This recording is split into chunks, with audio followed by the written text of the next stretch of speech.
Yeah, absolutely. Oh, that was hilarious. That book. Yeah. Hilarious. Well, I'm going to say that down because it's. I need to reread it actually. Yeah.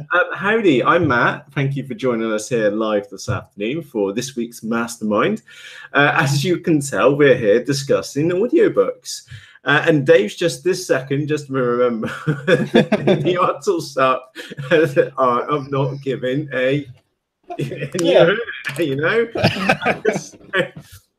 it is a curious one. Now, Dave, I do just need to make sure that we are live on YouTube because that is not unknown for me to hit go and for a video not to be public. So I will quickly just go and check that right now. So those of you which have been and joined us, we are recording this live. So as you may have just worked out, we leave all live screw-ups in. This is a mastermind which we hold every Tuesday at 3 p.m. UK time. And let me just go and check on that one. It looks like we are public, which we are. Happy days. Okay, so get ourselves settled now. It doesn't help that I've just ran from collecting something from the courier as well. Is that this week we're going to be covering the top 10 or so audiobooks of which we've been and listened to over the past couple of years on YouTube. Now, these are aimed at business owners, but I've got two in there which are definitely not business related. But are worthy of a special mention. So with that said, Dave, what's the first book which you've got over there? So for me, I think number one for me is The 4-Hour Workweek by Tim Ferriss. I think that was maybe because I think I read that before we started UnderstandingE. And for me, that was like the catalyst. And don't get me wrong, I definitely don't work a 4-hour work week, and I don't even think I'd want to. But I think a lot of what Tim talks about in that book, from outsourcing to the systems to time management, I think I took a lot from that book in terms of, like I say, how we can scale whilst being relatively nimble. And like I say, it allowed us to, allowed me to go and spend 3 months in LA when we, back in the first year of starting UnderstandingE. And I think that was a seed planted by Tim in the 4-hour work week, that you could almost do these mini retirements, as he called them. Although I was working at the time, I think it was, I do credit a lot to the 4-hour work week in terms of, I love Tim Ferriss, even his new stuff, the way that he breaks down. Yeah, he didn't. There's Dave, I want to just elaborate now. The way he breaks down is that the guy couldn't swim, so that he learned how to swim, but he didn't learn how to swim the normal way. He was very much in the deep end kind of guy, wasn't he? Well, I mean, yeah, I love the story with him that he like set on his to-do list was to become like a world champion kickboxer. And he entered himself into this Japanese kickboxing tournament in Japan, basically read the rule, never had taken like a lot of lessons, basically read the rules and found out that if he just pushes his opponent out of the ring, they get disqualified.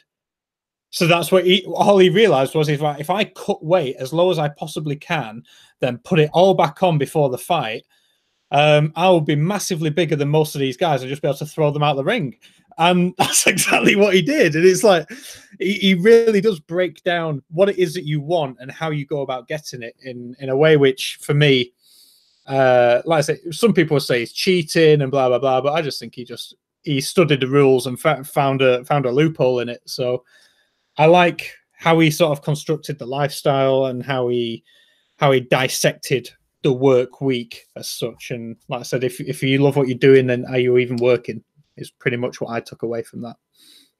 Yeah, absolutely. And again, that was one for me, which I read. I think I'd read before I actually left what was then eSeller Pro. And it just really reiterated a number of things to me personally at the time. I'm not entirely sure how relevant some of the pieces which he covers in the book are to today, but that's almost irrelevant because it's the processes which he follows and the attitude which he has or had at that point in time, which makes it very, very unique. So if you've never listened or read the 4-Hour Workweek, you can pick those books up for absolutely. Again, we'll put links in at the end. They're not affiliate links for Audible. These are our own personal recommendations. And don't forget that we're suggesting the audiobooks, but you can get the written word as well. And again, most of these are going to be very, very popular. So they should be very, very cheap on the flip side of that as well. Now, Dave, number 2 is Crushing It by Gary Vaynerchuk. Now, I don't think you can particularly go very, very wrong with anything which Gary has been put into a book, but Crushing It was one of the original best, wasn't it? Absolutely. Absolutely. I saw that was on your list, and that's the only reason I didn't have it on mine. By far, probably, I think, yeah, by far my favorite Gary Vaynerchuk book. I know he's got another one coming out next year, but I think again, he talks about the process of, of work and working hard, and how I love that book. It's one of my favorites for sure. Indeed. We can't really explain that one other than it has, if Gary is one of the nice things about Audible is you can hit the sample button, and whatever Gary's talking about at that time probably summarizes the book very well. It's about just getting your head down and getting in there. He does talk an awful lot about wine library as well, but it's still relevant, and he's still doing exactly what the stuff which he covers even today. So you can't really go wrong with a Gary Vaynerchuk book, and that was one of his original and best versions I've come across. Absolutely. Hey, back to you. Over to me. So number 3. I have the E-Myth Revisited. Now, this comes up because I actually covered this in a seminar, in a webinar 2 weeks ago, 3 weeks ago, I think, while you were away, Matt. And it was one of those which I'd read a summary of it again recently. And I was like, he talks a lot. I think it was Michael Gerber who wrote the E-Myth Revisited. Yeah, and it's a great book. There's so many great quotes throughout it.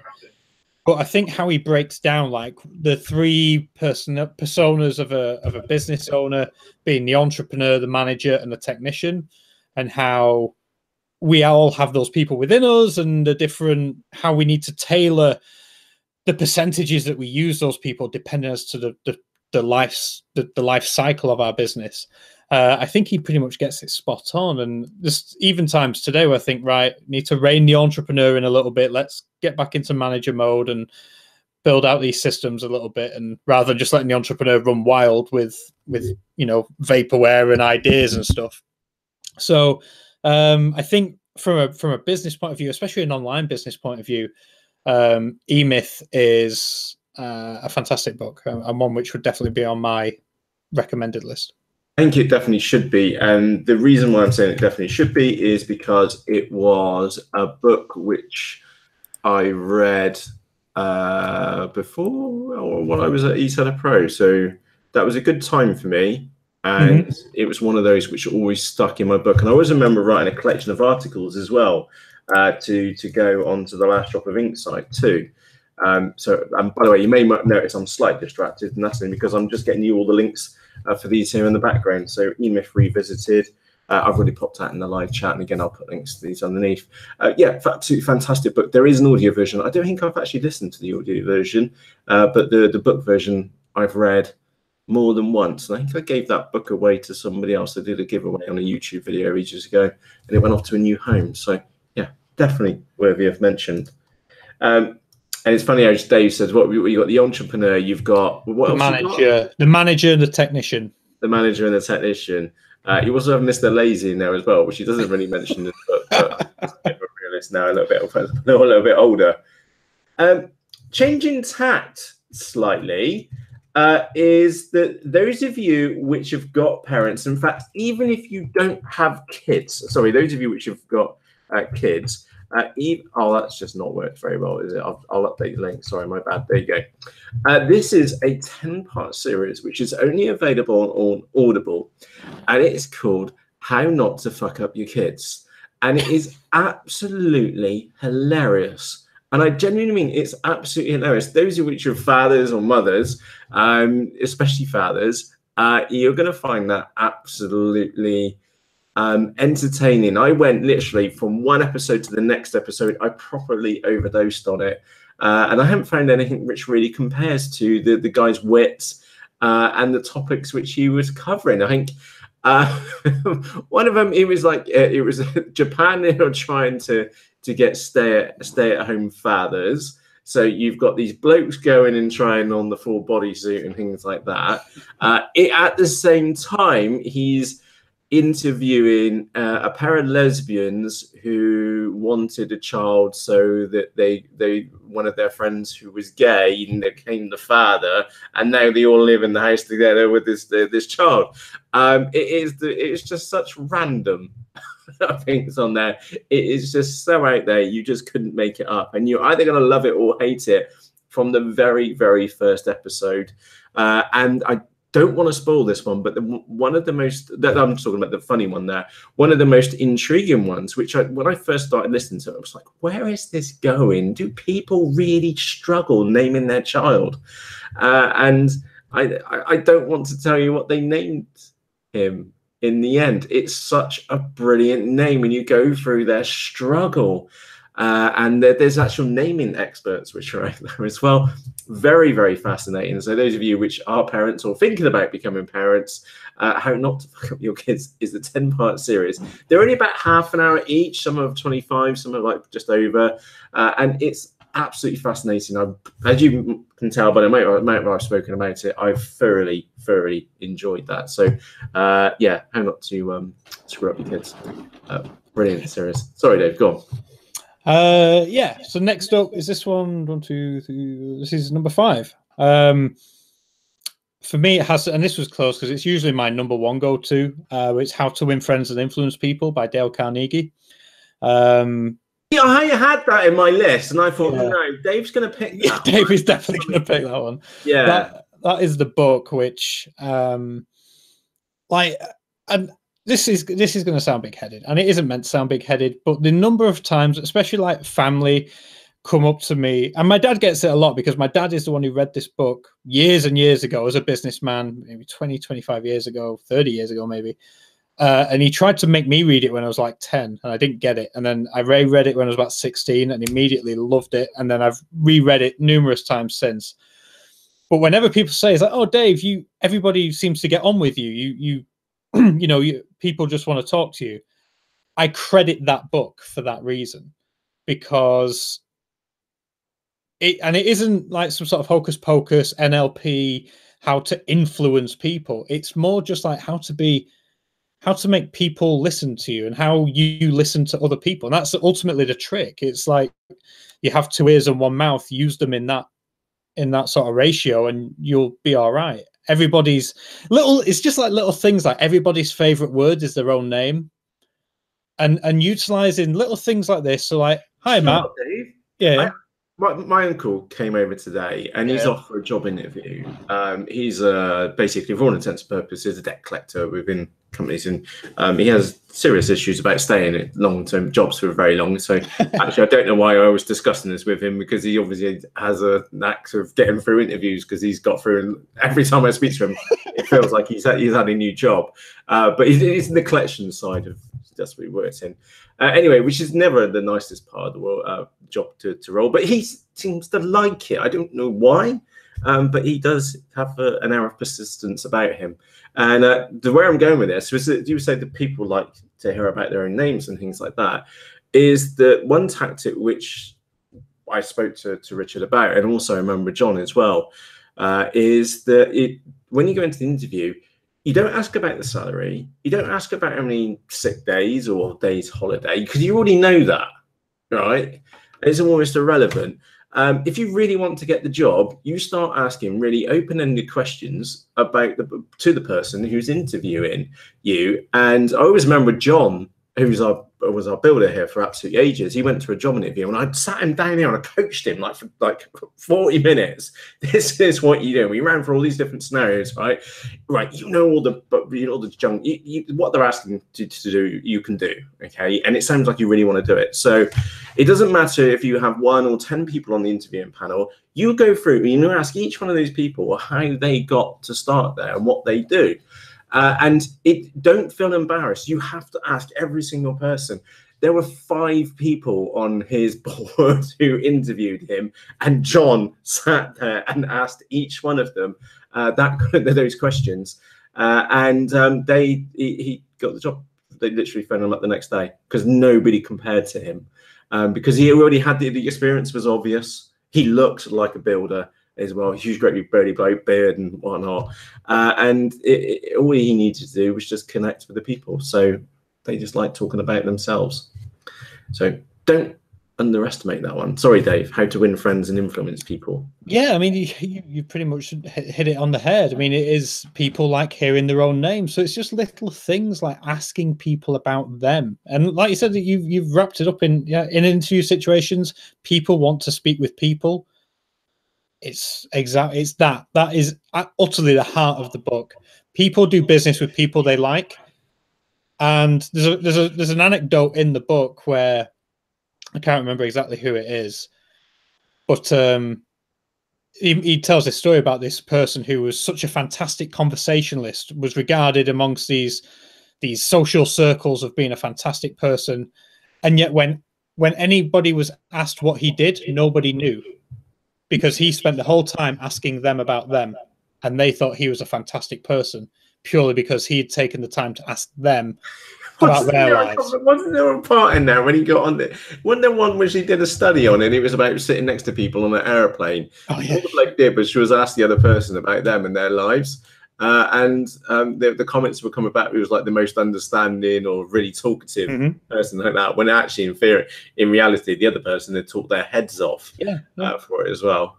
That's it. It's literally just listen to people, find out how you can help them, and help them, and be genuine. That's it. Yeah, absolutely. So that's how to win friends and influence people, which is annoyingly not as available as an audiobook on the. It's a super old book. Super. Yeah, it's not on the Audible UK site. Might be on .com, but it's definitely in paperback as well, which again will be super cheap over on Amazon too. Right, my next one is that I'm going to go to somewhere else. Again, not business related, but actually, because I want to provide a little balance here. Half of it's work and half of it's play. Those of you which have seen the series called Altered Carbon, which is available on Netflix, which is an absolutely fantastic series. And I don't want to mention anything about the series because it's just going to spoil it for you. Other than the one thing which you need to, which is a little bit tricky to get your head around to begin with, Altered Carbon is exactly that. They find some alien technology, and they have stacks in the back of their necks, which allows you to revive people, not necessarily in the same body. And that leaves for a fantastic storyline. And coming out of that, it was all based upon a book called Broken Angels. Now, I listened to that book over the summer holidays, and I say listen to it because it's a 16-hour audiobook, and it is absolutely brilliantly read. And it's an unbelievably well organized book. There's twists, there's turns, you get deeper into the psychology behind this person, and it's got a bit of sci-fi in there. There's a tiny little bit of romance in there, and there's the biggest twist going at the end as well. And I find it absolutely fascinating. It's called Broken Angels, and I've forgotten what the chap's name is. I'll put a link to it in the chat. And yeah, if you ever wanted value for money out of Audible, I think that one goes for it because it's just so well read to you, and it's just an absolutely unbelievably good book, which was then later made into a series. Well, at least they've done series 1. There is series 2 is being worked on at the moment as well for Netflix. Absolutely brilliant. And the book is not what is in the series. Okay. And anyway, the book just leads. It must be after. It must be after. It's not before, that's for sure. It's absolutely brilliant. I just can't recommend it enough because I've literally just finished in the last week or so listening to it myself, and 16 hours in. Absolutely brilliant. Yeah, Broken Angels. Again, if it sounds like something which you might like to hear, remember on the Audible site, you can press the sample button underneath the main image and it will give you an idea about it. But to give you an idea, it is that good because they made a whole TV series about it. Which, again, they're going into season 2, and the series was fantastic. Have you watched Altered Carbon, Dave? I haven't. I've seen people watching it. That sounds weird. I've been round at friends' houses and stuff while they've been watching it, and I've sort of asked them, got the gist. I just don't think it's for me. I'm not overly sci-fi really, but yeah, I've heard great things. If you're into that, it's supposed to be brilliant, but not for me. I don't think. Not for you. Okay, but like I said, press the play button on it, and again, and the other nice thing about Audible is that I got 2 books off them. It was about property, and that they were awful, and I got instant credits back on those books, which I thought was pretty good. I just didn't like them. I didn't like the person who was reading it. I didn't like the content, kind of Amazon's customer service really. Sorry, and that's the last of my 2 off-topic ones. Because how not to screw up your kids and the Broken Angels. They were just 2 really good series, which one was a really good series and the other one's just an unbelievably good book, which I've listened to lately, and they're just worthy of mention. But my last 2 are very kind of boring, business orientated. Dave, bring us back to the straight and narrow from Matt's little baby. Yeah, absolutely. If anyone's going to bring the boring tone back, it's going to be me. Now my next book, and this was a funny one because again, I'd originally gone Purple Cow in my mind, and then I saw Matt's list and he's gone Purple Cow. No, that's on my list. You can't have that one. I know. I'm not having Purple Cow. I'll take Tribes. So Tribes by Seth Godin. Again, another fantastic book. And I think I read this book so early on in the start of UnderstandingE, and in fact, maybe just before UnderstandingE, or back in when UnderstandingE was just a name, a logo, and a concept we were trying to figure out. But I think looking back at what we've built with UnderstandingE, I know you watching this right now, you are effectively our tribe. You are our tribe that we have, managed to create together, built this community from UnderstandingE. And I think the summary of the book is it's like tribes need leadership. Leaders are striving to make a positive change in order to help people and are not afraid to go against the grain. And I think obviously with what we did with UnderstandingE and the 3rd generation and Magento and M2E Pro, we took this angle and we built this community of us all helping each other, the forums, and basically me and Matt just sharing everything that we had, especially back at the beginning when literally we didn't even have a paid service. Everything was just free. We were literally just like, hey, this is how you do what we do. And I think collectively that process of building a positive change or showing people a better way of doing something or giving them power, or giving them another alternative was something which resonated a lot with tribes. And I do think that's probably subliminally, again, a big contributor to what we've built with UnderstandingE and how we built this community. And again, it's a fantastic book. And again, from an e-commerce point of view, a product-based business, your tribe is your customers. That's the tribe you want to be building, and how you communicate and make them passionate about your products. There's still value in that book for you. So whilst my perspective on tribes is very much relative to UnderstandingE, I think it would totally work for you as well.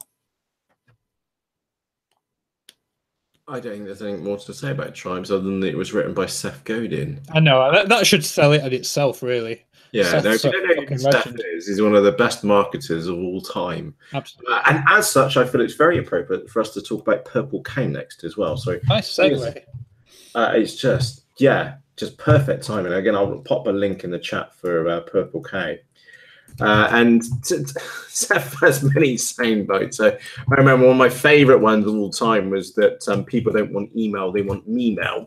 I remember that was in one of his books as well. To be honest, if you pick up any Seth Godin book, you really cannot go wrong.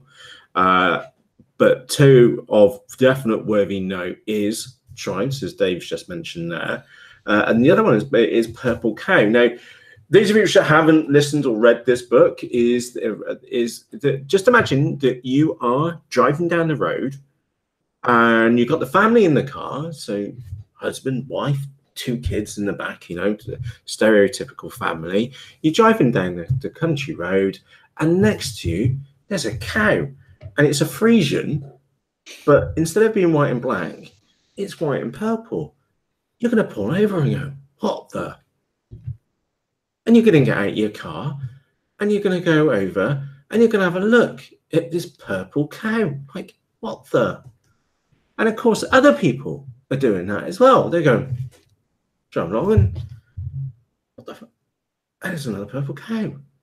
And it really does stand out. The word which he uses is extraordinary. Purple cow.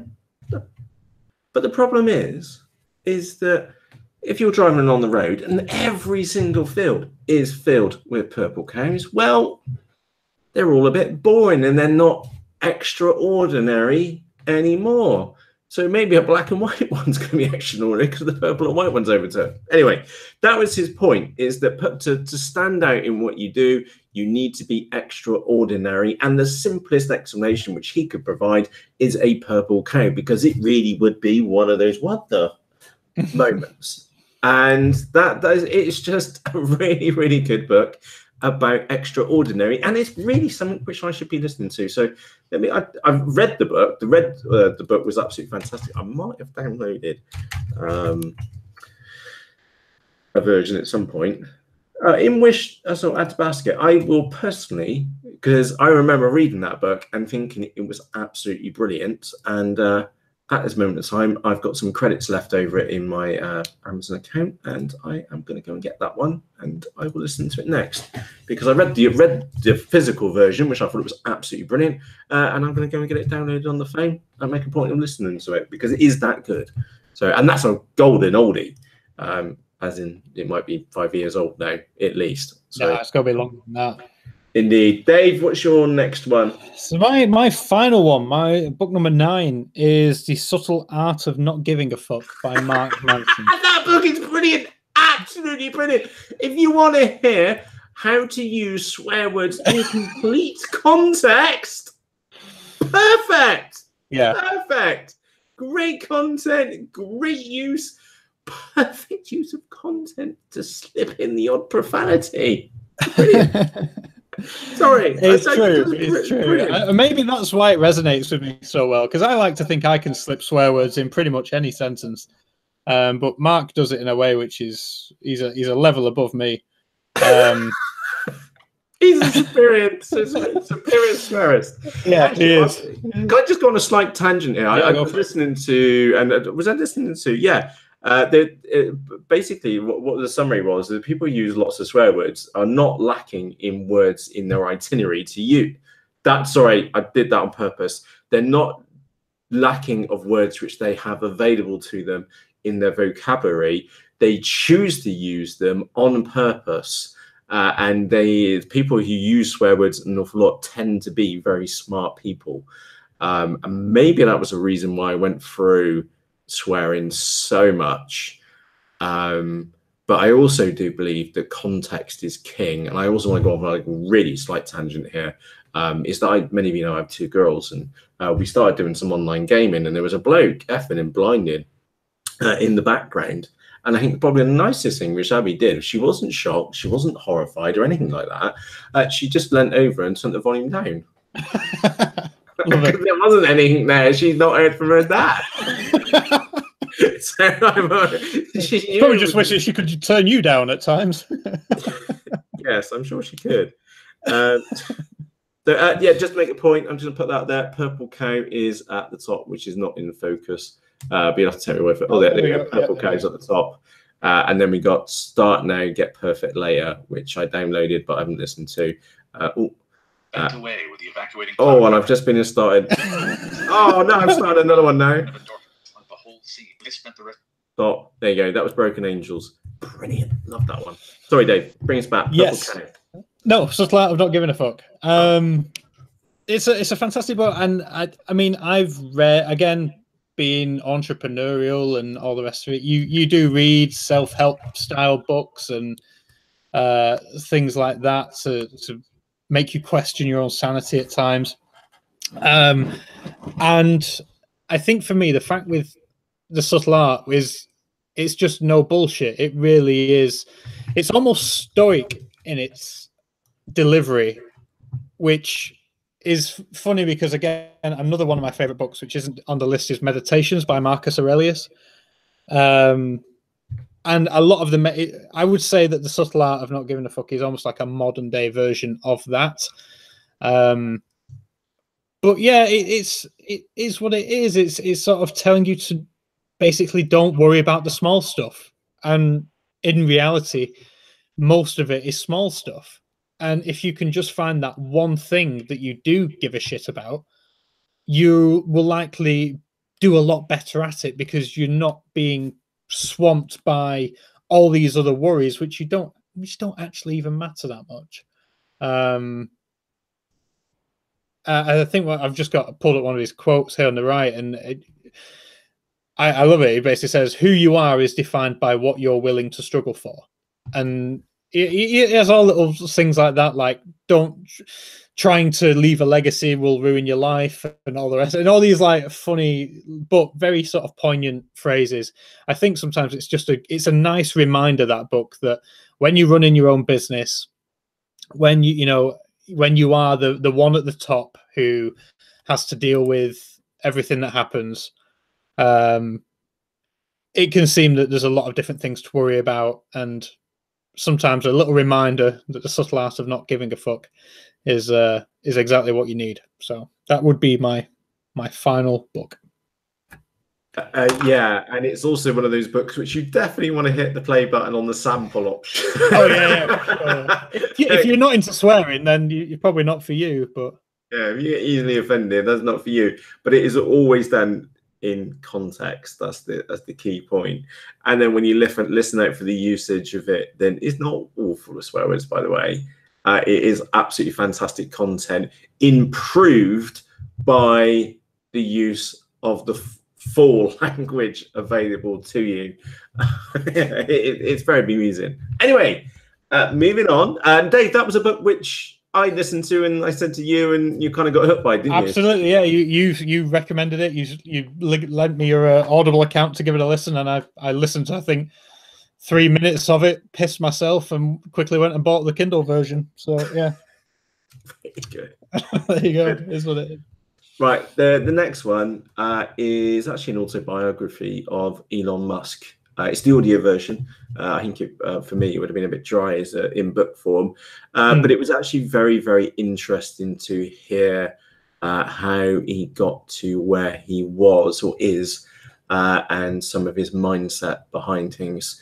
It's also actually a nice part in the introduction to the book on how the reporter managed to get like this what's his name, Ashley or something or other, how he managed to get this book written for Elon Musk by not giving up and being very persistent in getting Elon's attention to get the book written, in short. So it goes from him being a child, and you find out about his parents, how he ended up in did he go to Canada first? Pretty sure he went to Canada. I think he did. He went to university in Canada, I think. Yeah, university in Canada, and then how he ended up in the United States, and then relatively up to present day as well.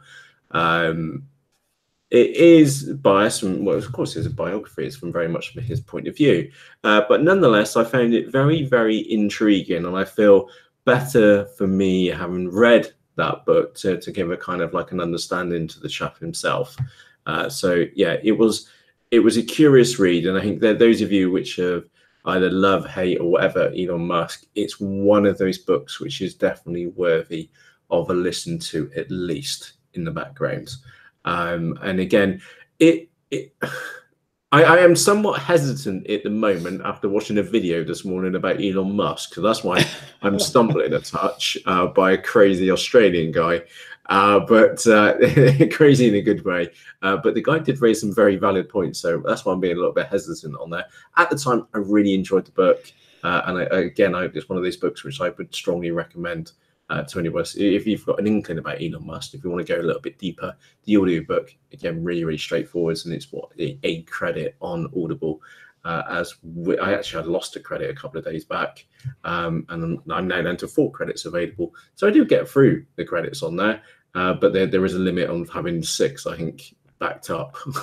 I think getting back onto that book, I mean, again, it was one that had been recommended to me, and I read it, and like I say, it's sort of nice. It's biographical. You find out about his background and stuff, and then you find out about obviously what he did with PayPal and how he literally took that money, invested all of it into then SpaceX and Tesla. And it was all of it. He was come out a rich guy and then sunk it all in again. And then he got the marital pieces and and it's fascinating. You know, he's, regardless of what you might think about him right now, and I know what Matt's saying, he's made a few unwise statements on social media recently. There's the whole Tesla thing, which is obviously raising a few eyebrows as well. But I mean, just last night they announced they've got their first space tourist with SpaceX, who's going to send around the moon. Again, it's very, very. The guy is like, I think he's like the most. I mean, maybe Jeff Bezos you'd count up there as well, but Jeff Bezos doesn't quite have that same wacky personality that Elon Musk does.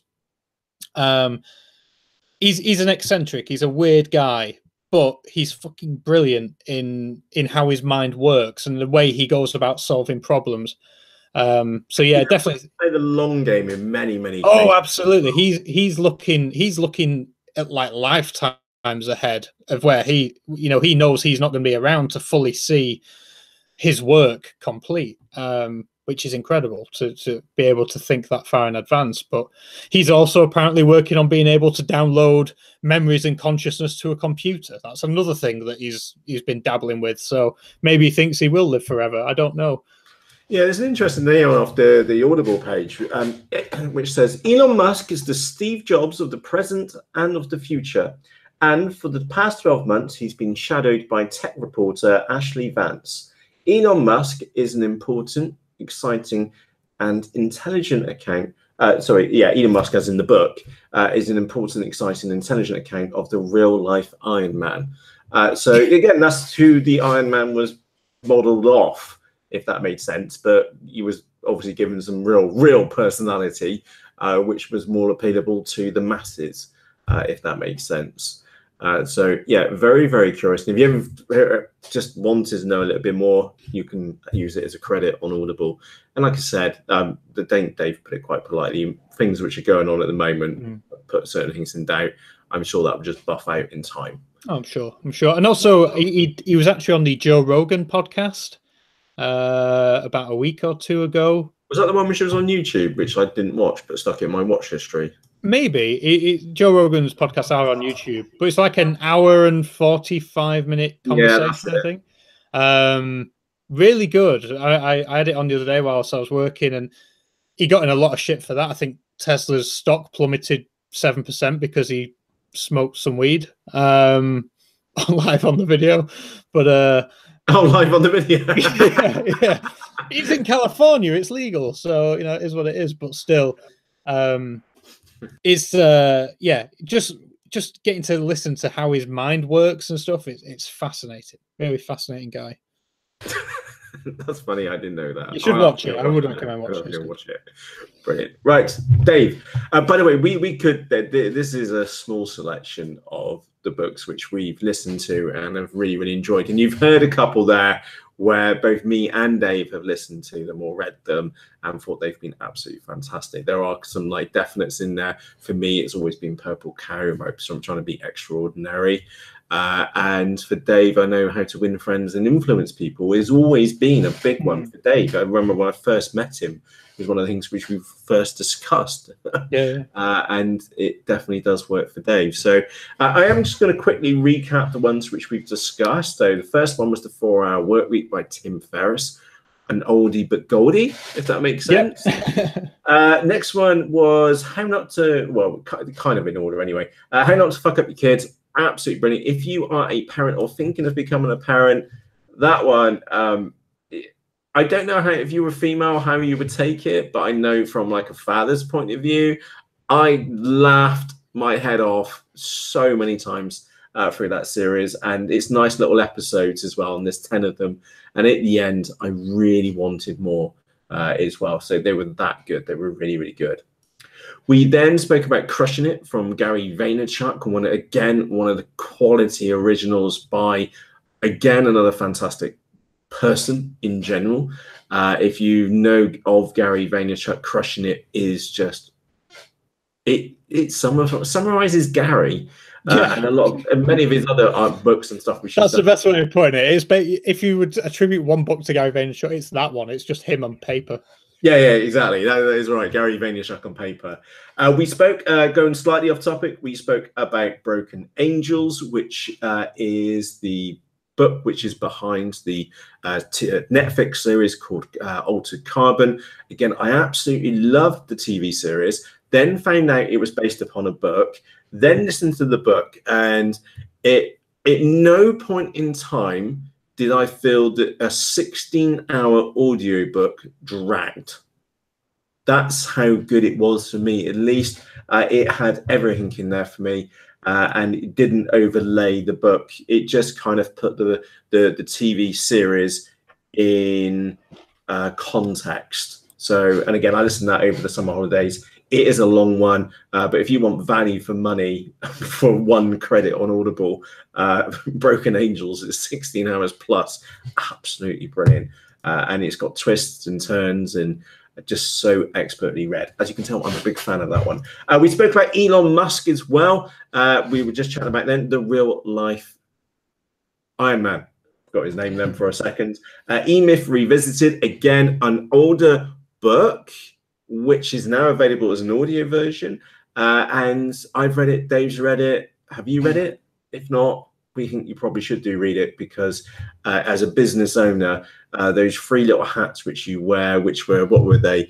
The entrepreneur, the technical person, and the manager, off the top of my head. Dave's right. See, I remember that now, 6 years on. Yeah. It's a powerful book, that one. It's a powerful book. Indeed. We then had 2 from Seth Godin, Tribes. Quality book, to say the least. And the other one, which was Purple Cow. It really is. And being extraordinary. And as many of you saw just a few moments ago, I think that it's a book which I've read a couple of times myself. Just spotted it is an audio version, and I will get that downloaded. And as we saw, it's my phone, which means it will go and get listened to. And the one which we have not mentioned, but will be absolutely no big surprise to any of you, is 10X, which we didn't mention at all. So we made a bit of a boo-boo there. 10X by Grant Cardone. I will slip that into the live chat. That would definitely be on your list. Yeah, it's in my list. And there's a very good reason why it's in my list, because it's absolutely brilliant. I will not cover anything more about the 10X book, other than, put it this way, I went on holiday, enjoyed a week's fantastic holiday with my family, listened to that entire book, and also wrote a 20-some-thousand-word book at exactly the same time, because I was listening to that book. And that should give you enough inspiration to go and listen to it. And the other one is that with that book specifically, you are either going to love it or hate it within the opening couple of sentences.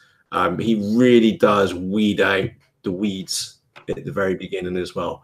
Very, very strong motivational book. Have listened to it numerous times, and I think it's one of my personal top 10 books of all time. If it's got to be up very, very near the top of those as well.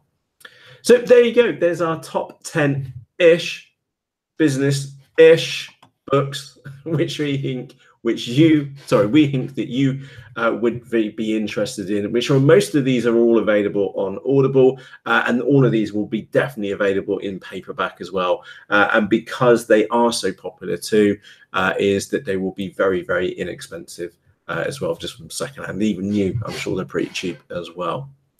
So we think we've covered them all. Dave, have we missed any? I think that was them all. No. That's pretty much everything on on my list. That's everything on Matt's list. Just wanted to quickly, I had a few comments come in on the right hand side. We had Hannah saying that Tools for Titans by Tim Ferriss, not really my thing. Hannah, I've not actually read that.